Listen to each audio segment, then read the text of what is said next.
लोक है, सरपुरुष का लोक है, इसके 21 ब्रह्मांड का अक्षेत्र है। और इस अक्षेत्र में, इस काल के लोक में, इसके काल के जाल में, इसको काल भी कहते हैं, सरपुरुष भी कहते हैं, ज्योत स्वरूपी निरंजन भी इसी को कहते हैं। तो हम यहां आकर फंस गए अपनी गलती से।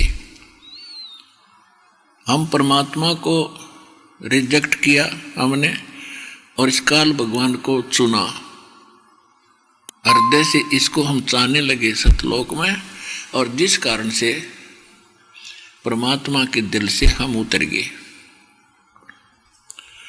और परमेश्वर ने फिर हमारी इच्छा से, हमारी प्रबल इच्छा थी इसके साथ आने की, तो यहां भेज दिया।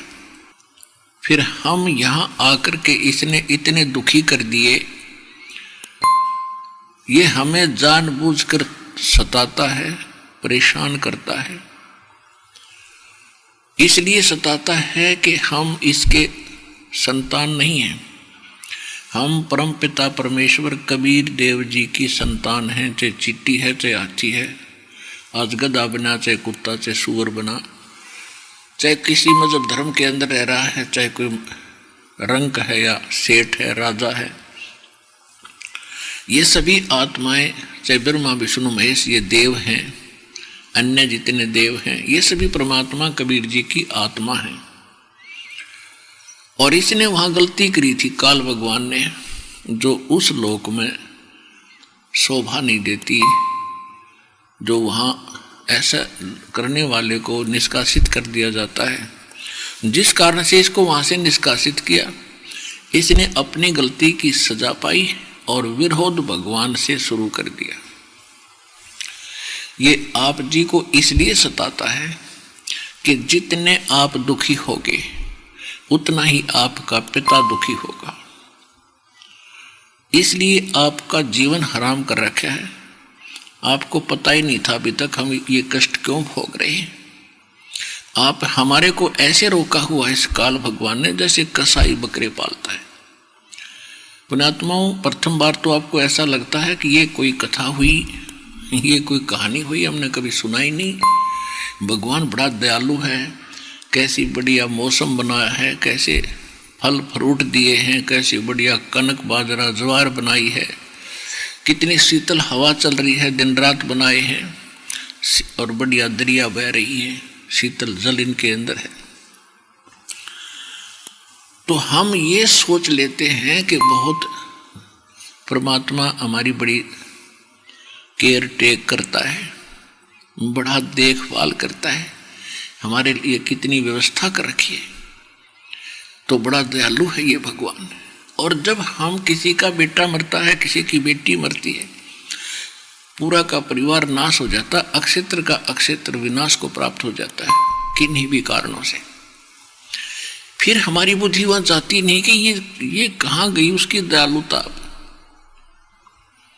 क्योंकि हम जीव हैं और जीव की बुद्धि की सोच जीव स्तर की ही होती है।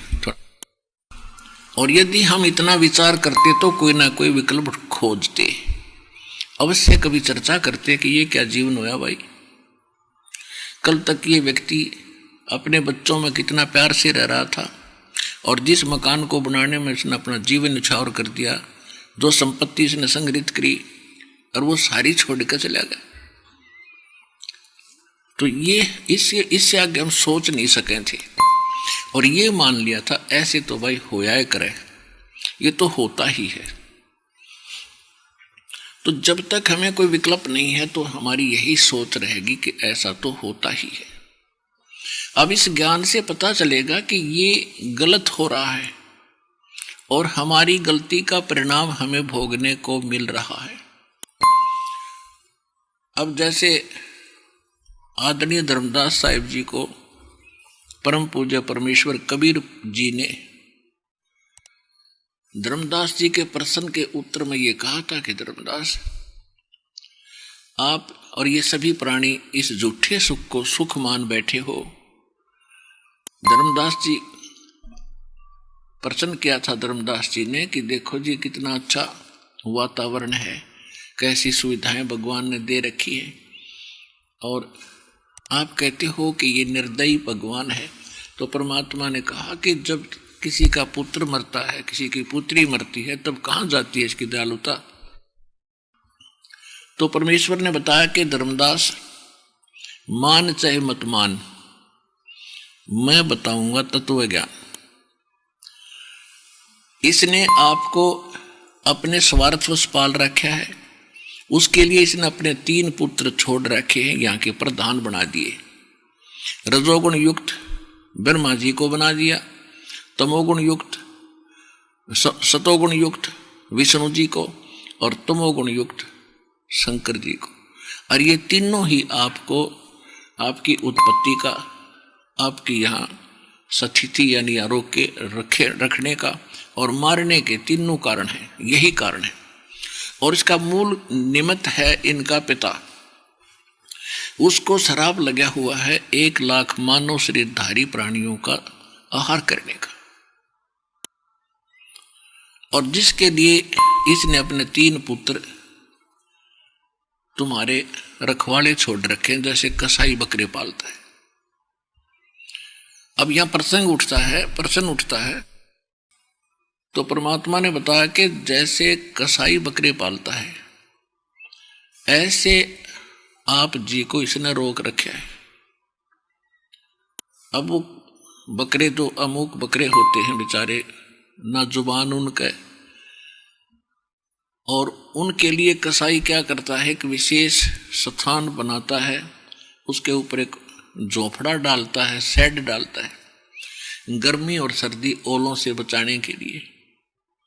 उसका एक लंबा चौड़ा चरागाह भी रखता है, उसी में एक छोटा सा तालाब भी बना देता है, और यदा कदा जाकर के वो उन बकरों के ऊपर हाथ फेरता है, और वो बकरे उसको प्यार करते, एक नेक व्यक्ति मान के कि देखो हमारी कितनी केयर टेक कर रहा है, हमारी कितनी संभाल रखता है। और जिसमें उसको आवश्यकता पड़ती है 10 बकरों की, 5 बकरों की, इससे अधिक बकरों की या बकरियों की, तो उस समय वो नहीं देखता किसका बेटा मरेगा, किसकी बेटी मरेगी। उसने तो छांट लेने हैं मोटे मोटे, जिनमें अच्छा मांस हो,